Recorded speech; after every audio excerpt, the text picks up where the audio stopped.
If there were a place in the world where you could store and protect the truth, it might be deep in the Rockies, in a field, on a ranch, in a silo, where an American patriot tells you what keeps him awake at night. Now, here is Medal of Honor recipient Drew Dix and words from the Silo.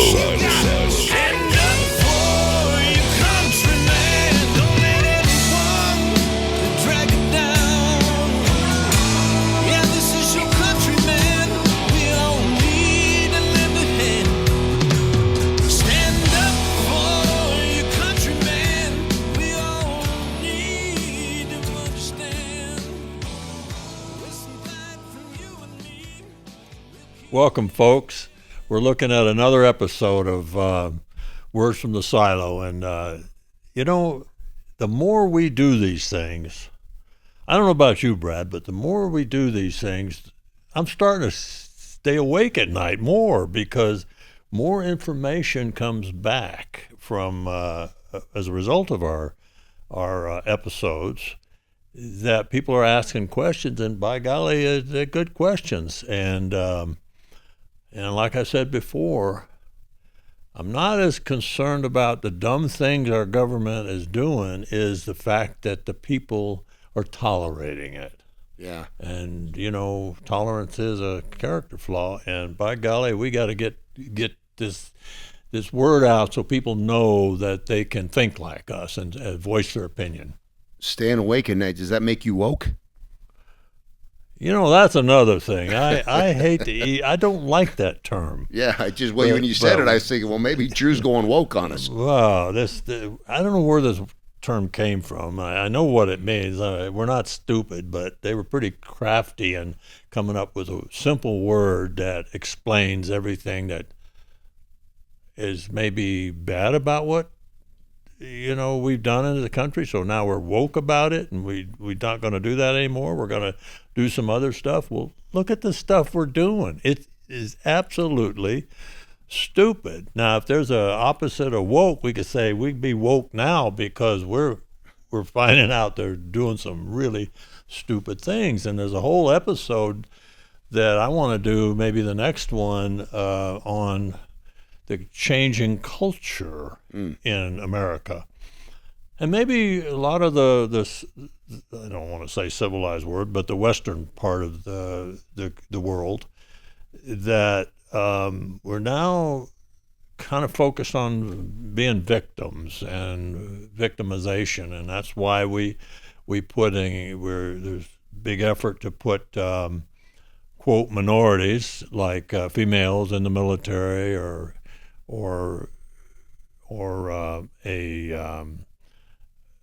an entity that is not, like, in other words, females in a, quote, man's world. Well, I never thought there was such a thing as a man's world. It's just you do what you do, and women do what they do. And I don't know how we got along with these thousands of years. In the last 20 or 30, somebody says we're woke. So what does that mean? Going back to the biblical times, we're woke now that they weren't worth a damn, Right. I don't know. So thanks for bringing that up. I'm probably going to get a little more rest if I can get it off my chest. Yeah, well, we don't want you asleep at the wheel. We want to make sure you're definitely awake.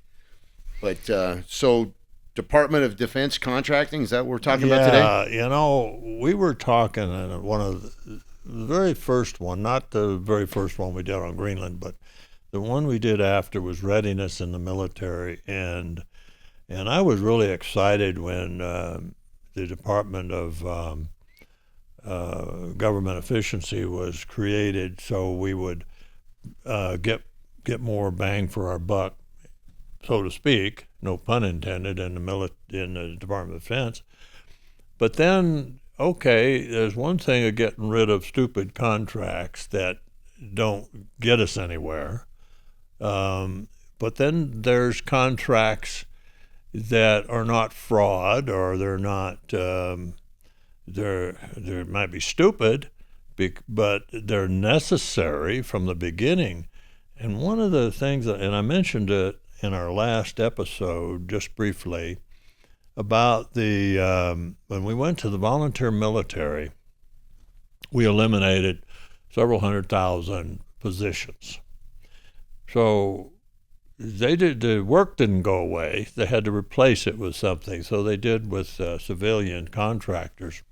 And I guess those contractors are really making a ton of money. The ones that are, maybe ones that are more important or justified are those that are maintaining these sophisticated airframes and things like that, and maintenance and armor and vehicles. But then there's these other duties like security and KPs and mess halls and all that. And I've heard that almost a third of our Department of Defense budget is going to these contractors. Well, what kind of money are they making? I mean, or the contract? I mean, is it one person or is it like a firm that maybe brings 2 or 3 people to the table? Well, that's a good question. Most of these contracts are done by a firm who, let's say you have a contract to maintain a Boeing aircraft, so Boeing gets the contract, and they provide maintenance technicians or whatever. Okay, I can understand those. I think our airframes get a little complicated, so we can't have the military taking care of them. But the original idea was the military are all warfighters, so we'll give these other duties to civilians. But let's say it's security, or I guess they still do kitchen police, KPs. Soldiers used to do that. And I don't know about right now today, but a few years ago they had civilians doing that work. And so the way it works is somebody bids the contract to provide security or maintenance or lawn care, whatever it is, on an installation. And the contract is bid, and they hire the employees, and those employees report to that contractor. Well, I'm told, and from good source, I saw it in writing, and it came from, as I mentioned before, a former Assistant Secretary of Defense, Bing West, that it's close to $400,000 per contractor, employee. Per person. Per person. $400,000. Yeah, and I guarantee you the security guy or the whatever is not getting $400,000 a year. Some corporation is getting it, and they may be getting their $25 or $30 an hour or something, So the problem with that is it's just almost like a shell game. We've reduced the number of positions in the military to provide more warfighters, in theory, but now we've got 25% or so of our overall Department of Defense budget dealing with civilians that we have to drag along to the combat zone. So we're spending more money and having less of a fighting force? Yeah, and my opinion only is that while in theory to have trained soldiers that have a skill, whether it's infantry or artillery or whatever, to be doing security guard duty or KPs in the kitchen and stuff like that is a waste of their time when we put a lot of money in a professional military. But here we are. We need a place for these soldiers to be in peacetime, and then we go to war, we got them. Mm-hmm. And then we can drag them off to war. And I guess we're sending a lot of civilians, or we were, to Afghanistan and places, but I'm sure they're getting paid a lot extra.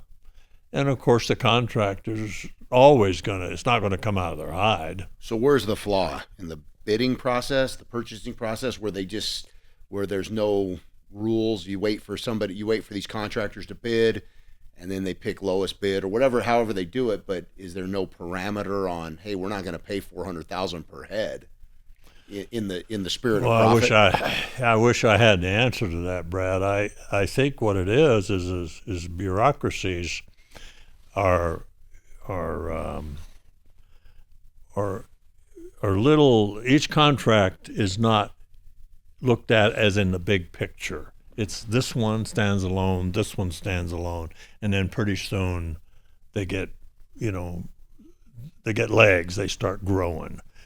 And I see some vulnerabilities in let's say the lower entry level contracting job, like a kitchen helper or some security or maintenance, lower end maintenance. Is the contractors know who these people are, and the contract requires that they provide X number of people to cover a work schedule. I wonder if the military actually knows who those people are. Well, my guess would be no. I think if there's a risk of that, I think it's a risk we shouldn't take, because if you give a contract to a large corporation, and they've got to hire thousands of people, do they go through the same screening process? I know the government probably says they can't be any pedophiles, or they have to have a basic background check. Maybe so, but do we vet that? Because when it comes to money, the contractors are going to do what they can to fill that job and rake the profit. My guess would be in the criteria of the bidding process that there's probably language that's written that hey, you have to put people in place that meet this criteria. I would assume. I don't know how that translates to the HR policy of the individual contractor versus if the military was hiring the person direct. Obviously, they think there's a value to contracting out certain parts of these services. I mean, you see a need for contractors at all, or you just think that it's the bottom line money, that the contracts are a little high? I don't think we can afford contractors at any cost, and that's about what it is now. I'd say there's definitely a need for contractors to do maintenance on sophisticated aircraft and maybe some weapon systems from the company that developed them. It's kind of like a warranty thing, they make them work and all that. Mm-hmm. But I think we're missing an opportunity to build our force a little bit, with a little more flexibility by having numbers, by having them do some of the other duties. Because in my day, and carried on to the past that, there was always soldiers going to the installations in a replacement company or whatever, going into the pipeline, that were available to do some jobs like guard duty and things like that. But what I worry about more than anything is that we're paying so much money out of our defense budget to going in the coffers of these major contractors that it's sacrificing our ability to spend money on lethal hardware. Mm-hmm. It just shouldn't be the way it is. So what role has Doge played thus far in that? They've exposed, I assume they exposed the 400,000 per head number, but it sounds like we need those jobs. Yeah, Brad, I think we definitely need someone to do that work. But I think in the way bureaucracies work, and I'll give you some experience, firsthand experience in my day in a minute. But when you start, can you imagine? And I'm digging into it a little bit. How many civilian contractors were in Afghanistan, and how much money they got paid? And the individuals, you got maybe a bonus for being in a war zone, but I know those companies, I won't mention any of them, but they are connected with a lot of pretty high-powered politicians, I'm sure. And the other thing is these bureaucracies build, and I always thought, before 2001, that there was a prohibition against military people taking on a government contract for 3 or 5 years or something like that, a period of time. And, now I'm hearing, and maybe because I kind of got the idea that they were saying that we got this war in Afghanistan, we need these generals and colonels and experienced sergeants major and other NCOs to help out the civilians in the contract world. Well, these guys just 2 or 3 years, maybe initially in the first year or two when the war was going, that's fine. But I saw it. There's 2 or 3 years before somebody's ready to retire. They're jockeying around for a job with a contractor. I see. So the 3-year delay was to keep them in the military, or not be incentivized to be able to jump ship the minute they see a contract that's going to come available, and you can retire and then go take the contract and do essentially the same work but make a lot more money. Well, not only if they were just doing the work, that's one thing, but they're doing it for a big corporation to give them the insight on what is needed. Okay. And let's face it, I think when they put that prohibition on that years ago, there was a reason for it. Mm-hmm. And it was happening. It's happening. It was happening.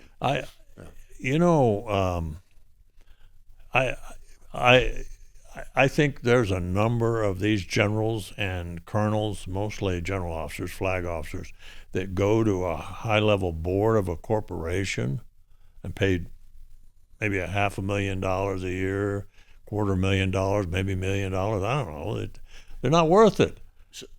So you find it to be a problem that they can monetize their experience, or just that they parlay it in too quickly?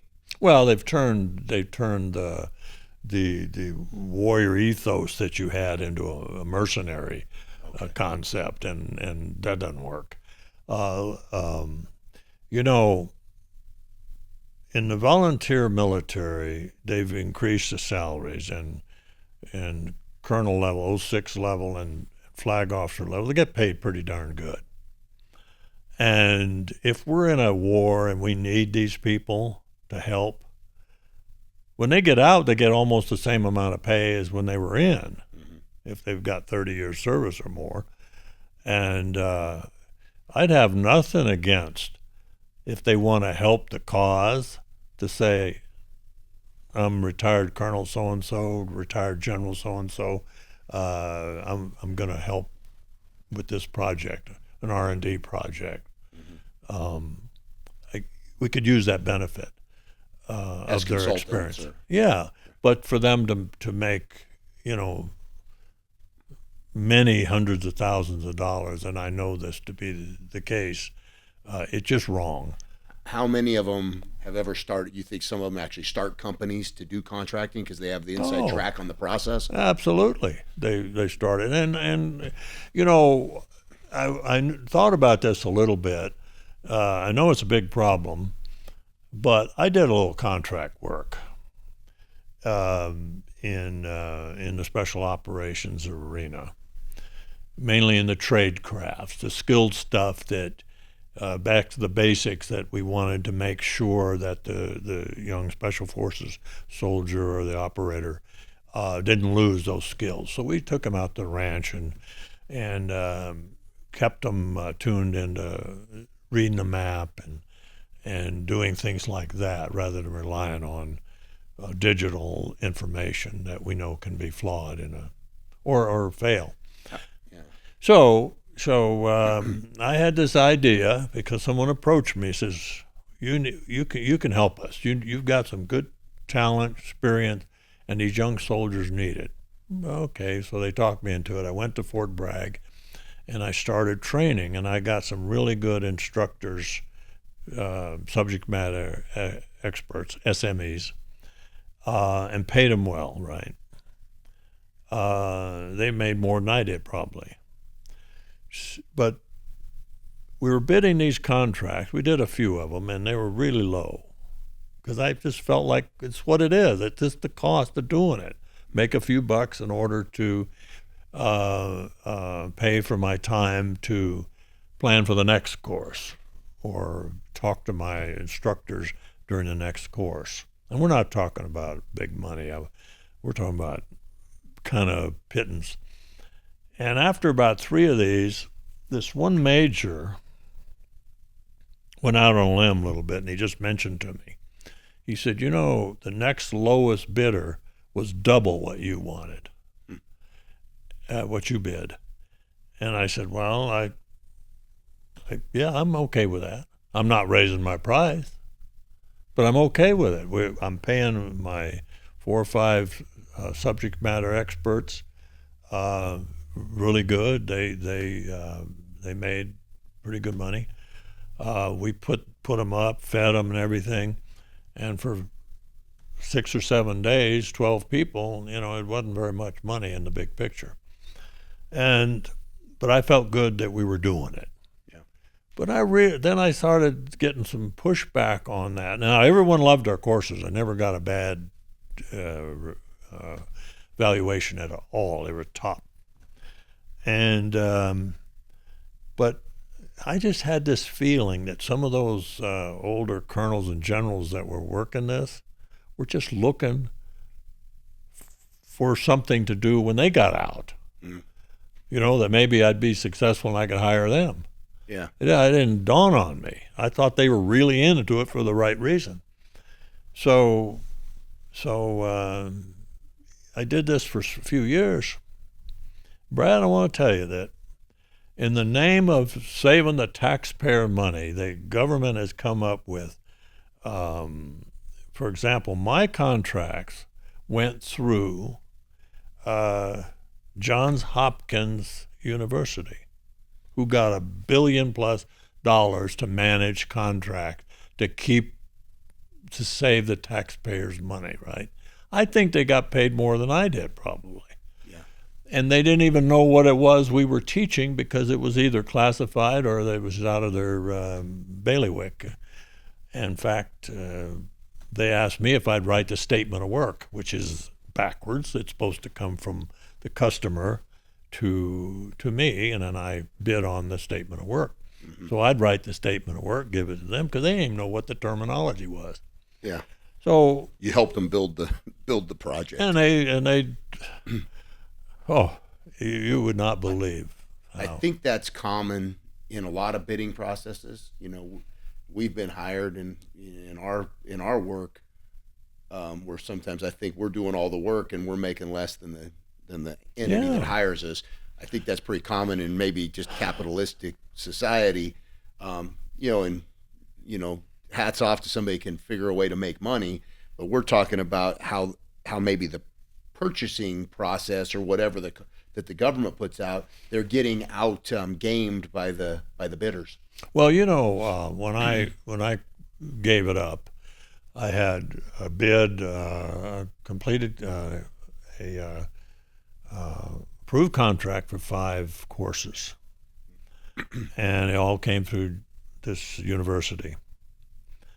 And I did 2 courses. And they hadn't paid me, and I was getting ready to do the 3rd and the 4th, and I said, "Well, I'm getting in a hole here."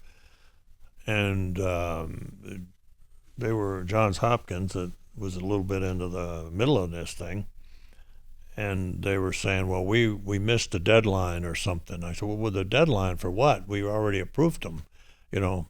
And so I went to the military and started off with the colonel that was running this thing.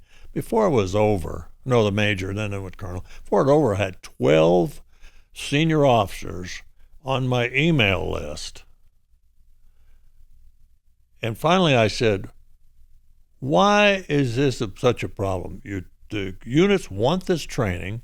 It's very reasonable. We want to do it. I can't afford to do it, keep on doing it if I'm not paid.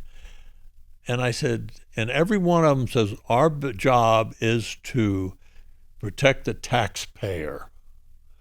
And I says, you got 12 people here, majors and above, few colonels, and you're going to protect the taxpayer? Which one of you could do this job? Yeah. So 12 people on the job, that's not protecting the taxpayer. That's not 12 salaries. Yeah, Even to work on it for 1 hour. Yeah, That's wasting money. And if I told you how little I got paid for that, you'd probably say, why would you even do it? I did it because I believed in the mission. And that's what I'm saying is any officer or NCO that gets out of the military and has something can contribute, then they can either do it with their retired pay, and if it requires them to go somewhere, pay their accommodations. Have a retired force of some kind.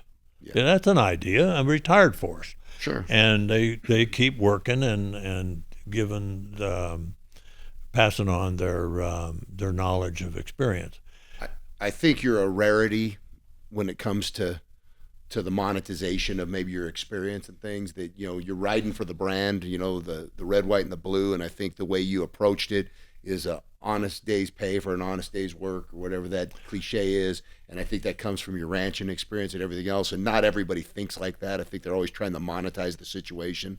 And I think that the foul on the government is that they're allowing themselves to be gamed because they're not equipped to put the bidding process out there. Maybe. Yeah. Okay. And I appreciate that, and I take great pride into being a part of what's going on. As I get older, you want to get into the fight and you can't, so you help out. That's what we should be instilling in these old warriors, the graybeards, this opportunity to help out if they can. Yeah. And I guarantee you, a lot of those employees of these big corporations are doing that, and I bet they're not paying those guys very much. No, but they're using them for all their experience, their the intellectual property they hold. And that's right, and to legitimize their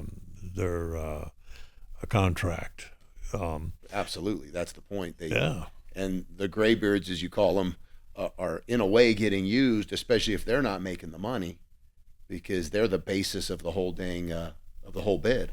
Well, our culture. We're going to do a program on our culture, the change, and it's kind of like it's up to you to get all you can kind of thing. And I agree you're supposed to get what you can and take care of your family or whatever, but there's also something above that. If you work for somebody else, you work for them, ride for the brand. And I'll give you one last little bit on this interesting part at Fort Bragg now. So I took this serious. Boy, and the guys that I had, I taught a tradecraft course, and my claim to fame was I would never have an instructor, subject matter expert, that hadn't done his work in combat. It was not out of textbook, in combat. And I had some guys that had experienced all of that stuff in combat, including E&E, which is evading through an African countries, which are predominantly black, and he's white. I mean, that's an example of skill, and that's what we kind of guys we had. But so I took it really serious. And I even considered moving part-time to Fort Bragg, North Carolina, so I could be right there with the Special Forces guys. And I remember this one warrant officer, senior warrant officer, said, no, I don't think you need to do that. We'll just handle it from here. Oh, okay. So I just kept doing it. And then I'm figuring out, wait a minute, these bids are getting a little tougher. And I found out that this individual already had ideas to work for this company. And this is just my experience that I kind of put it all together. So he retired, and he never left the desk. Oh. And he worked for that company. Never left the chair. So he just segued from the military employment to the contracting employment and kept the office, and then discouraged you from moving to the market because you were competition.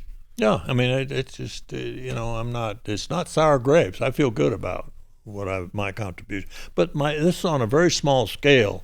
What is happening now? This warrant officer is I mentioned it to somebody, and their response was, "Well, he's got a family. He's got to make some money." He's also a warrant officer that's equivalent to a major, and he was retired, and he didn't have to sell a soul to work. I really using that, and I think on a larger scale, that's happening in most of the. So your micro example is this is what happened to you is one contractor in one situation, and if that's happening 20-fold, 50-fold, 1,000-fold, it's a big problem. Well, and Brad, yeah, because it's not just one little individual. There's has several of them working for this one big company. Yeah. And the big companies are making tons of money. They really are. So, okay, if you're a capitalist, entrepreneur, making money is a good thing, but not at the expense of our warfighting capability. Some people would say, oh, that we were training the best. Yeah, but if it costs them too much to get the same training, then it's taking money away from, other resources. Sure. But so I got that off my chest. I didn't lose a lot of sleep over it. I think I was disappointed more in the fact that the people that thought a lot of me, they say they did, were willing to take advantage of me at the same time. Mm-hmm. And I don't forget that, and I haven't. That carries on into other outfits within our bureaucracy, and I won't go into that because it wouldn't be professional, and it might be a risk to somebody in the field. But I was involved in other things too. But I always did it with the idea just pay my way, not go broke doing it, and provide the best training there could be. If you look at some of the training that is being done for our military, we set up so much just for Afghanistan. They got contracts out there to train female soldiers how to work with females in the Muslim world, right?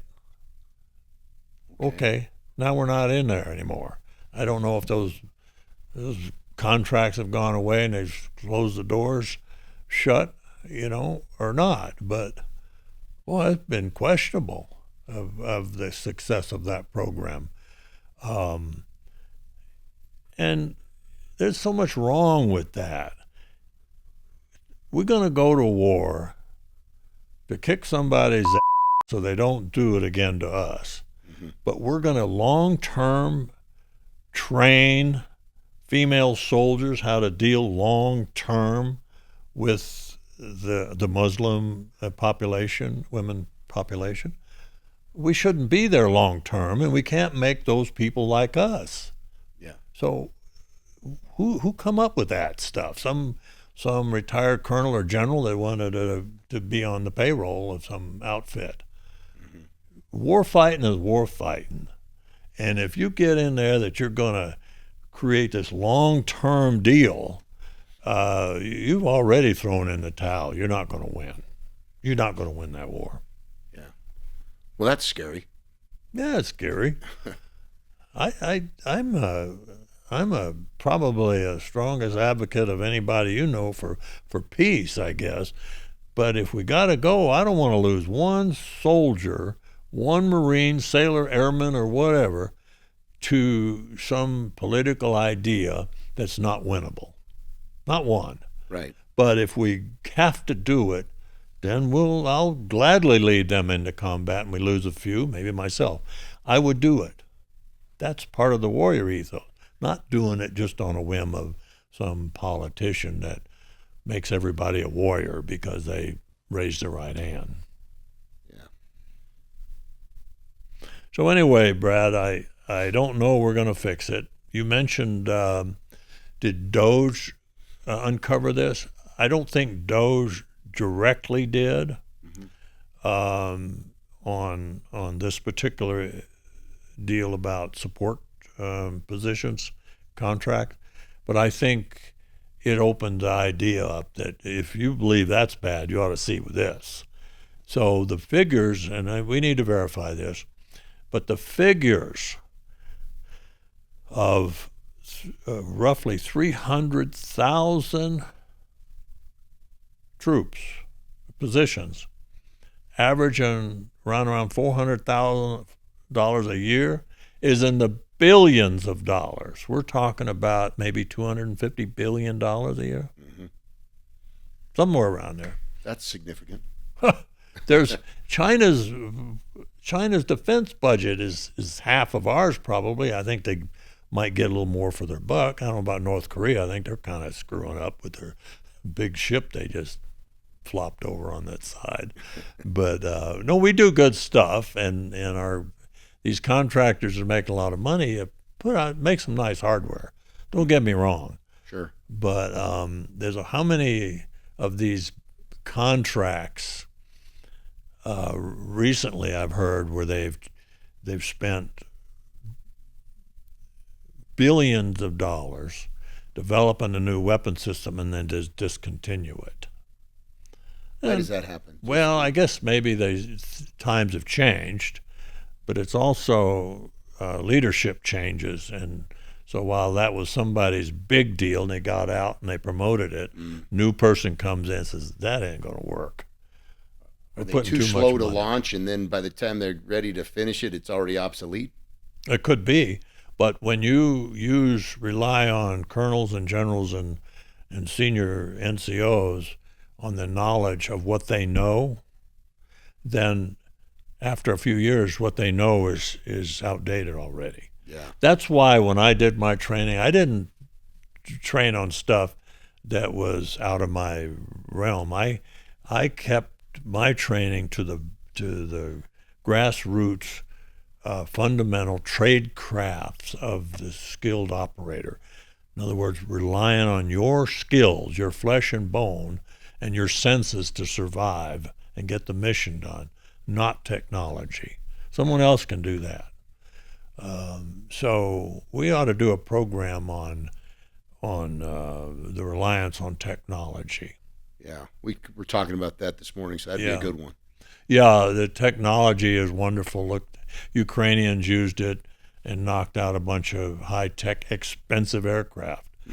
We ought to be thinking about that. When we make an aircraft that's a couple of $100 million, or a billion or whatever some of them might be, and you lose one because of a flat tire on the runway, or somebody takes it out with a drone, and not only is the money gone, you can't replace that in a short time. Yeah, right. I mean, or you go broke. Yeah. The days of the word is, who was the president that said, I want General Motors or the auto industry to make 30,000 airplanes a month, and they had to slow them down because they could crank them out. Yeah. And that's what you need. We can't say, we're going to build 3 or 4 squadron of new bombers and it takes 5 years to do it. Yeah, you want to feel good about the supply chain, that it's there now. Yeah. The supply's right, and not, we don't want the demand high. Hey, we need this stuff to win and we can't get it. Yeah, right? That's right. But during COVID, we couldn't even get toilet paper.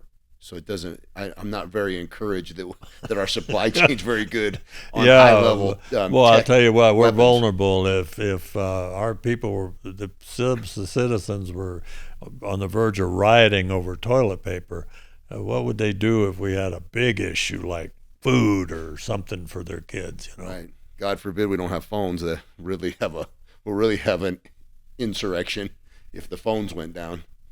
Oh. Yeah. If people couldn't have their phone. You'd have to duck because people would be throwing them at you. Yeah.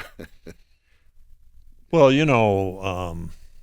this is what we're going to talk about on the next episode on our culture changed. And we've unlearned how to deal with adversity. The toilet paper is a real good example. We joked about it. A lot of us older people did. We remember outhouses, right? And the Sears and Roebuck catalog, and it was bad when they went to glossy pages. That wasn't, wasn't quite as effective. But your country boys would know that. But the other thing is the baby formula. That one got me really, really puzzled. Is they're reaching into your heart, that where babies are going to die because if manufacturers can't make. And here we're exporting powdered milk to countries in Africa and whatever for their babies. So not good enough for us. Right. They won't mix powdered milk to feed their babies.